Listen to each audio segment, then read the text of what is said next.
Je pense que le public qui est ici et qui nous suit sur les réseaux sociaux sont ravis de savoir maintenant comment accorder certains mets avec certains vins.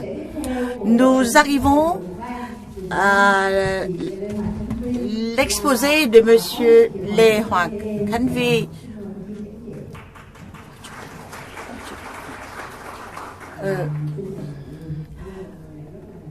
Bonsoir.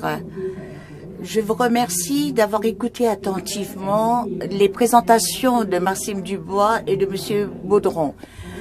Les exposés ont été très techniques et on est en train de se dire, mais c'est difficile, le vin, et c'est très loin de notre culture, de ce que nous faisons tous les jours.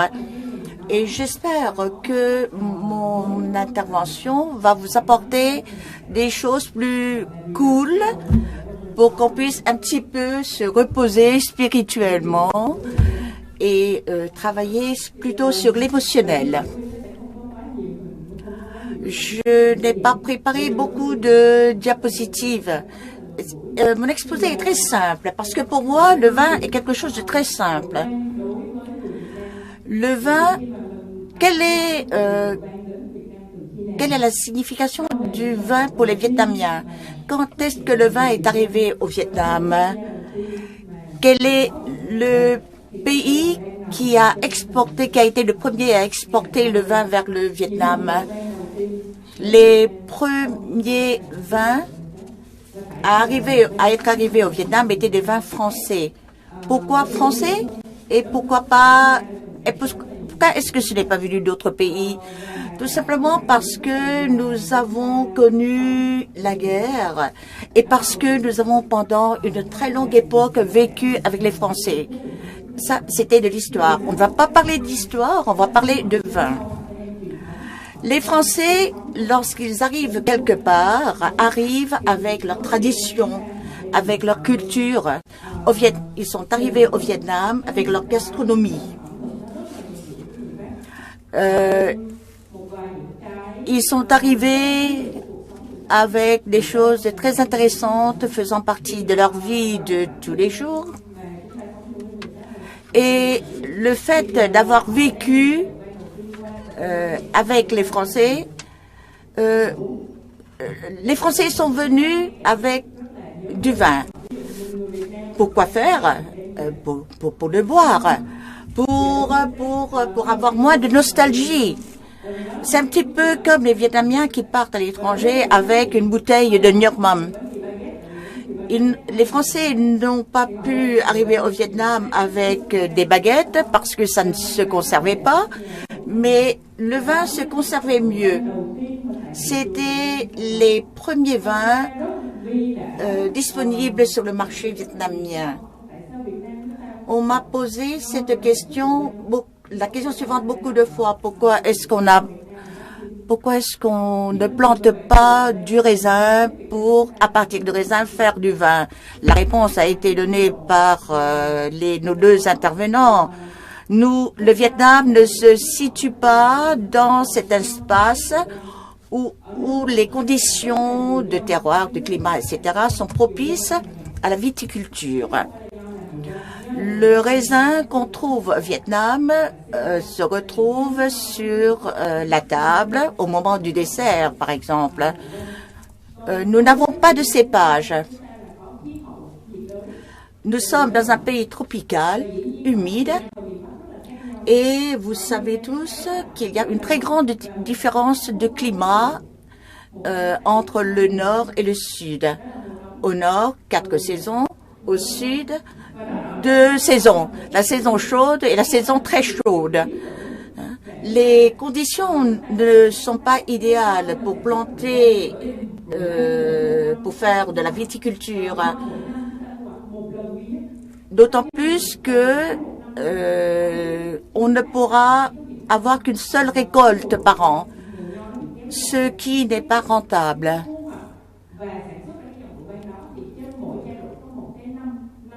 Nous savons aussi que sur chaque bouteille de vin doit figurer le millésime, l'année où le vin est récolté. Au Vietnam, on ne pourrait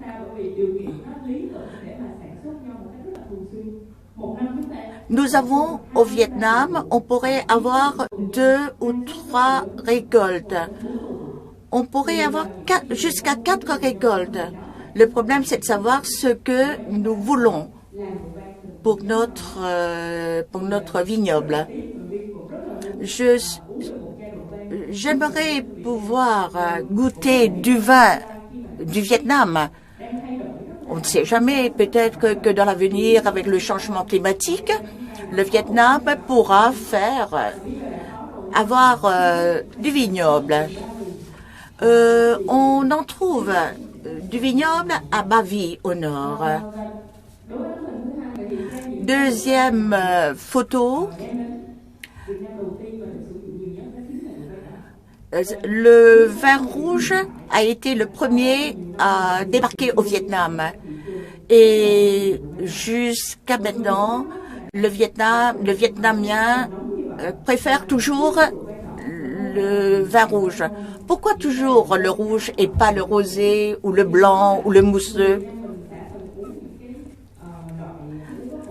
Parce qu'au Vietnam, nous avons des alcools très forts, surtout dans le centre. L'alcool est très fort, ce qui fait que nous avons une certaine préférence pour le thé vietnamien, pour le cognac, pour les boissons qui apportent une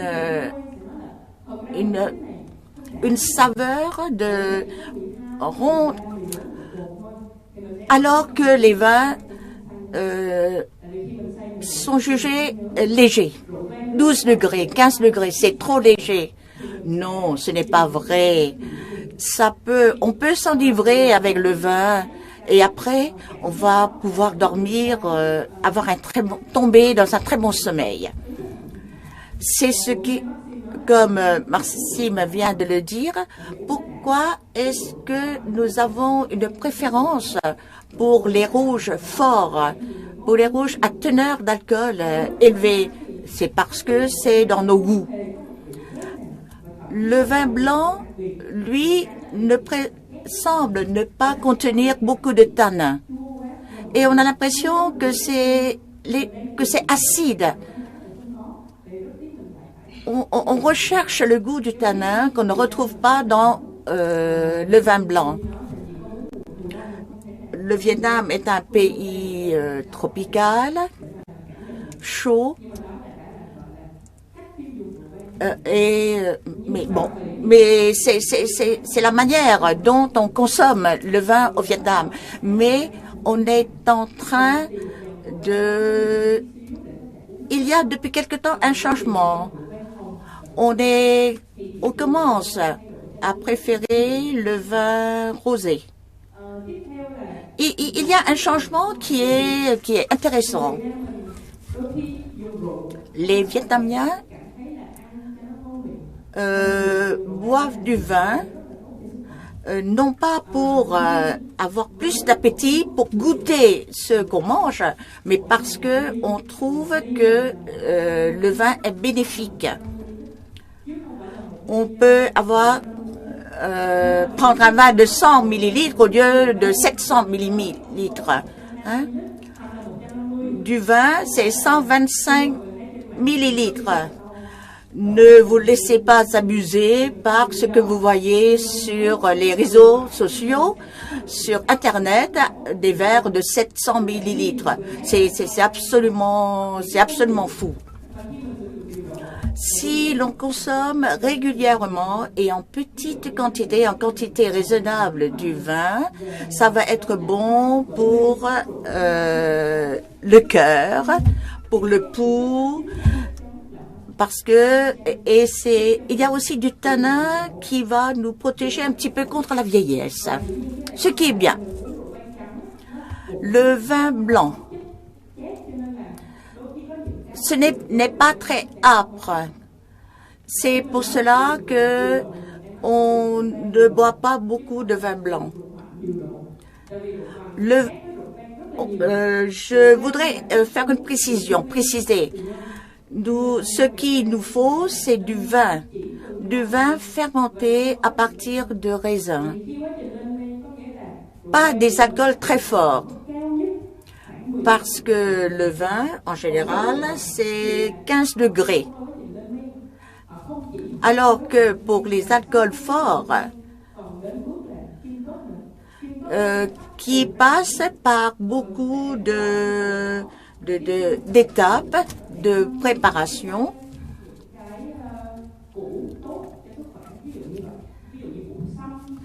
on peut mettre dans le vin du ginseng, par exemple, mais c'est de l'alcool distillé, donc qui est très fort, qui peut atteindre 45 degrés ou 48 degrés, voire 50 degrés.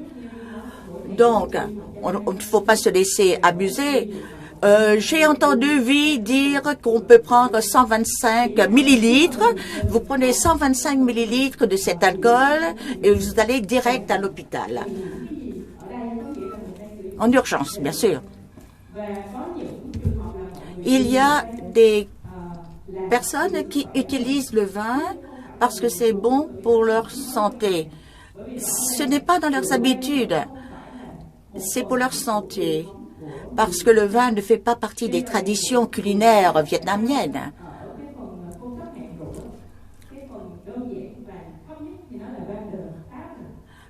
En France, ce qui est le plus simple, c'est le vin de table. On trouve toujours du vin sur la table d'une famille française. Au Vietnam, ça diffère d'une région à l'autre. Dans le delta de Mékong, ce n'est pas du vin qu'on va trouver sur la table, ce sera du vin de riz, beaucoup plus fort. Et qu'est-ce qu'on retrouve sur les tables très fréquemment?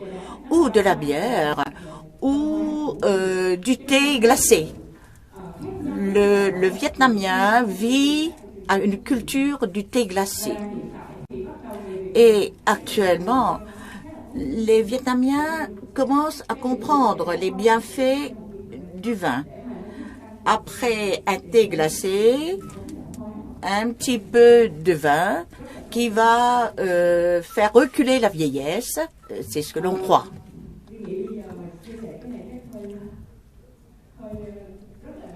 Je pense que ce que je vais vous dire va vous creuser l'appétit. C'est un thème, c'est mon thème préféré, parce que j'ai toujours accordé le vin français à la cuisine vietnamienne. Beaucoup de mes amis m'ont dit, comment est-ce qu'on peut accorder ces deux choses, l'une vietnamienne et l'autre française? Mais regardez, sur l'écran,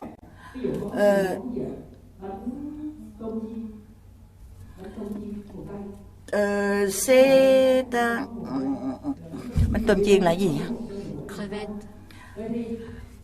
C'est des crevettes, mais c'est des beignets de crevettes. Comme Marcie me l'a dit tout à l'heure, il faut qu'il y ait un accord entre les différentes saveurs. Si on a un vin rouge fort, il faut chercher un plat avec beaucoup de protéines, par exemple. Eh bien, on va faire de même avec les plats vietnamiens. Nous avons, bon, dans le vin français, comme vous l'avez entendu tout à l'heure, on peut ressentir l'acidité, la senteur du tanin, l'alcool et la structure du vin.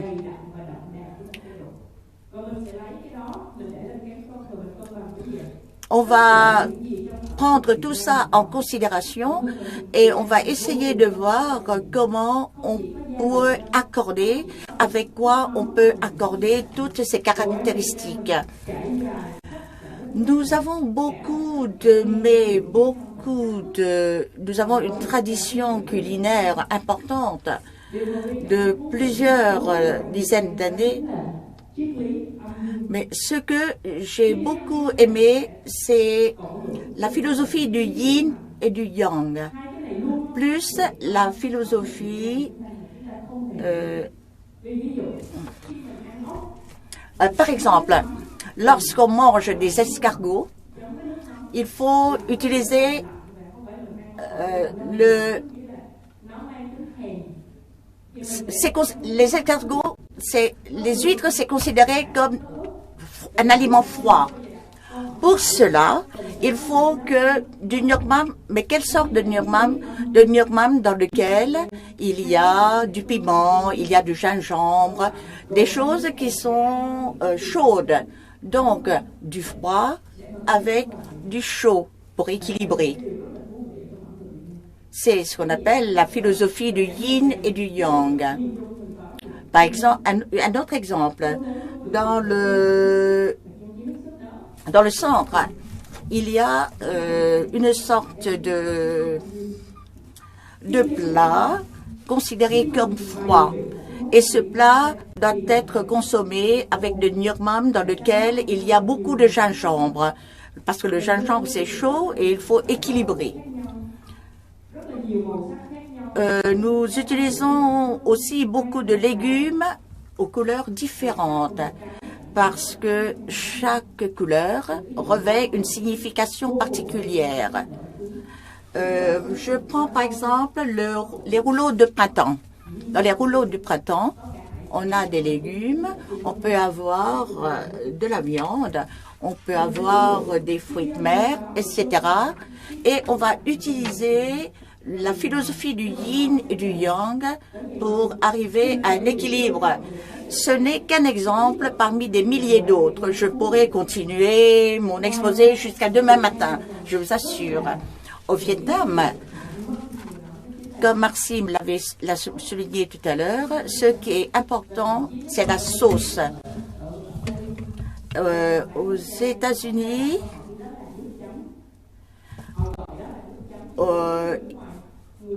on vend des bouteilles d'une sauce qu'on appelle, si je traduis textuellement, par sauce. La sauce est quelque chose qui ne peut pas être absent de la table au repas. Un repas sans sauce, c'est un repas avorté. Dernièrement,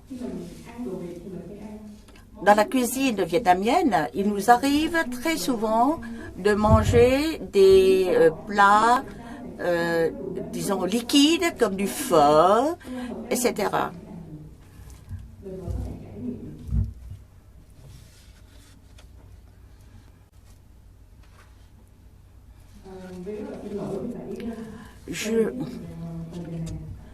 Je vous demande pardon parce que je vais vous faire saliver. Vous voyez comment ces plats sont bons. La cuisine vietnamienne peut-elle être servie avec du vin? Un de mes amis dit que c'est possible. Au lieu de spaghettis, au lieu de pain, on va prendre, par exemple, les rouleaux de printemps avec un Riesling, où il y a de l'acide, où il y a beaucoup de parfums fruités. Ça s'accorde extraordinairement bien. Ça peut aller ensemble, sans problème. Notre galette à la vietnamienne, le banh xeo. Dans la galette, il y a du jus de coco, et ce qui fait que c'est à la fois gras, et il y a dedans beaucoup de légumes aussi. Donc, on a tous les éléments. La sauce est une sauce nyokmam, et avec un sauvignon blanc, ce sera parfait. Un autre plat le riz cantonais. D'autres, je suis en train de vous torturer, je sais.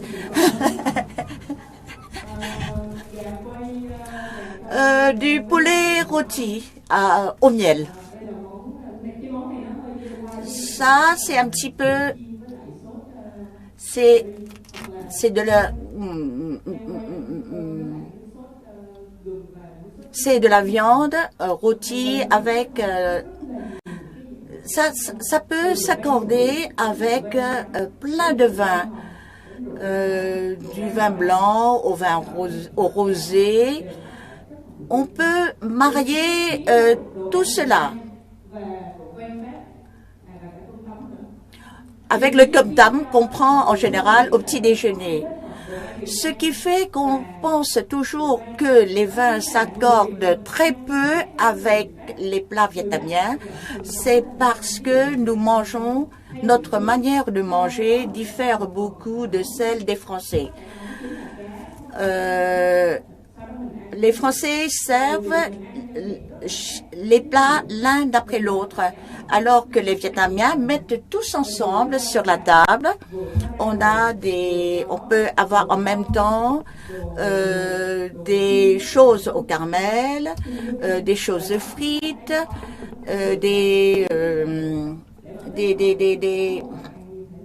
et beaucoup de légumes à la fois cuits à l'eau et à la fois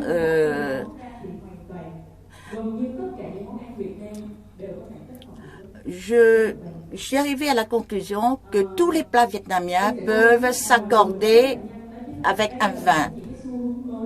Voilà l'un des penchants actuels. C'est le développement durable dans la culture du raisin, dans la culture de la vigne. Pourquoi cette question se pose-t-il? Parce que les changements climatiques ont une incidence directe sur les planteurs de vignes. En Languedoc, il peut faire jusqu'à 35 degrés en hiver. Dans le Languedoc, les planteurs et les fabricants de vin, les vignerons, doivent s'accorder avec le changement climatique. Or, le changement climatique influe de façon néfaste sur la pousse de la vigne. Et le vigneron a de plus en plus de difficultés à faire pousser leurs vignes. Actuellement, dans le monde, on pense au développement durable pour que la terre peut nourrir, peut faire pousser une vigne sans qu'on fasse usage de beaucoup d'engrais. On se dirige vers le développement durable. Voilà l'une des manières. Et la vigne est une culture qui demande beaucoup d'argent parce que c'est biodynamique, parce que c'est biologique. Pourquoi? Parce que les investissements ont été plus importants que pour une culture moins durable. Voilà quelques logos qu'on pourrait trouver sur les bouteilles de vin français. Des logos à signification biologique. C'est quoi l'agriculture biologique? Cela n'a rien de nouveau pour les Asiatiques, parce que cela s'appuie sur la rotation de la Lune. Parce que les Vietnamiens peuvent essayer de savoir comment est-ce que le mouvement de la Lune, la rotation de la Lune va influencer sur la manière de pousser d'un arbre ou de la vigne, par exemple. On a un autre logo d'imiteur. C'est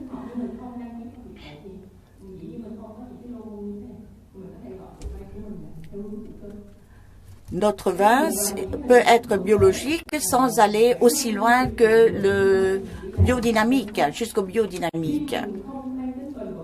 Si on ne préserve pas l'environnement, si on essaie d'exploiter au maximum la terre, voilà ce qu'il peut en rester.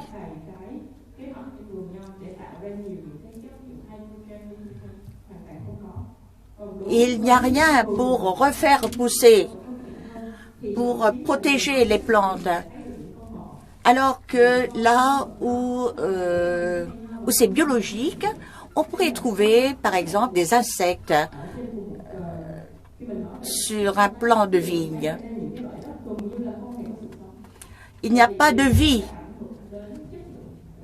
Sur la photo de droite, voulais-je dire, alors qu'à gauche, c'est très vert, c'est très...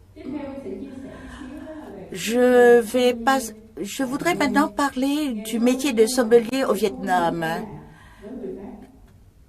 C'est une profession qui n'est pas étrangère au Vietnam, en France. Je pourrais rencontrer dans chaque région de France, là, dans tous les endroits où je vais, des sommeliers. Ce sont des personnes qui ont beaucoup de connaissances sur le vin et qui vont pouvoir aider le client à choisir le bon vin qui aille avec le plat que le client a décidé.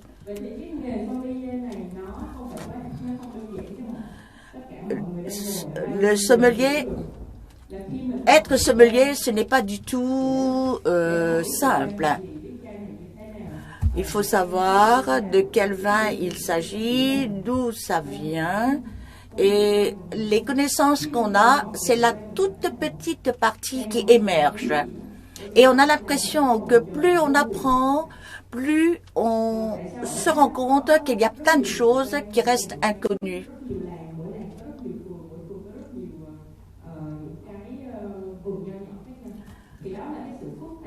Là, c'est un domaine qui est très complexe. Et la complexité, elle est dans la partie immergée. Et apprendre à devenir sommelier, c'est beaucoup de temps, c'est beaucoup d'argent, c'est beaucoup d'énergie à investir. Parce qu'il y a tellement de choses à apprendre qu'on a l'impression que plus on apprend, plus on se rend compte qu'il y a plein de choses qu'on ne connaît pas. Au Vietnam, il y a des cours de sommellerie où il y a différents niveaux. On peut commencer par le niveau 1 pour monter progressivement plus haut. Et les diplômes, les certificats sont reconnus mondialement. Si on ne suit pas l'université des Anglais, on peut... Ce que je voudrais dire ici, c'est que on a plusieurs manières pour apprendre, pour avoir des connaissances sur le vin.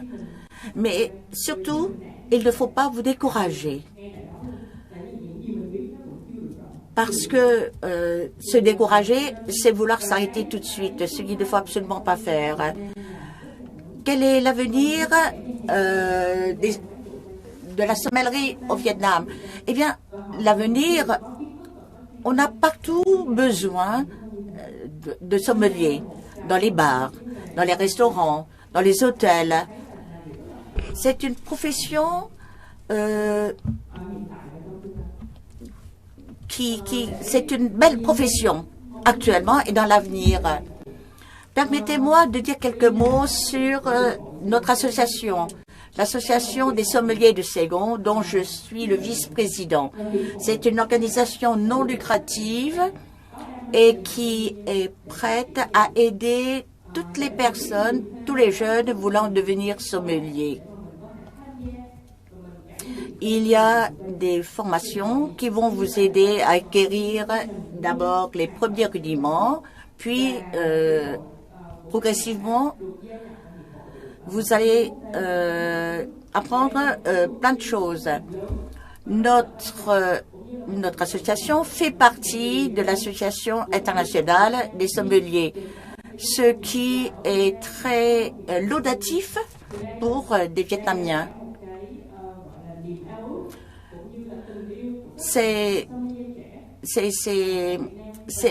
Pour les sommeliers, c'est un beau pas, ce qui permettrait aux sommeliers vietnamiens de participer, de porter candidature à des concours internationaux. La profession de sommelier au Vietnam est très prometteuse. Alors, si cela vous intéresse, travaillez, étudiez pour pouvoir un jour brandir le drapeau national à des concours internationaux. Vous voyez les photos qui sont là.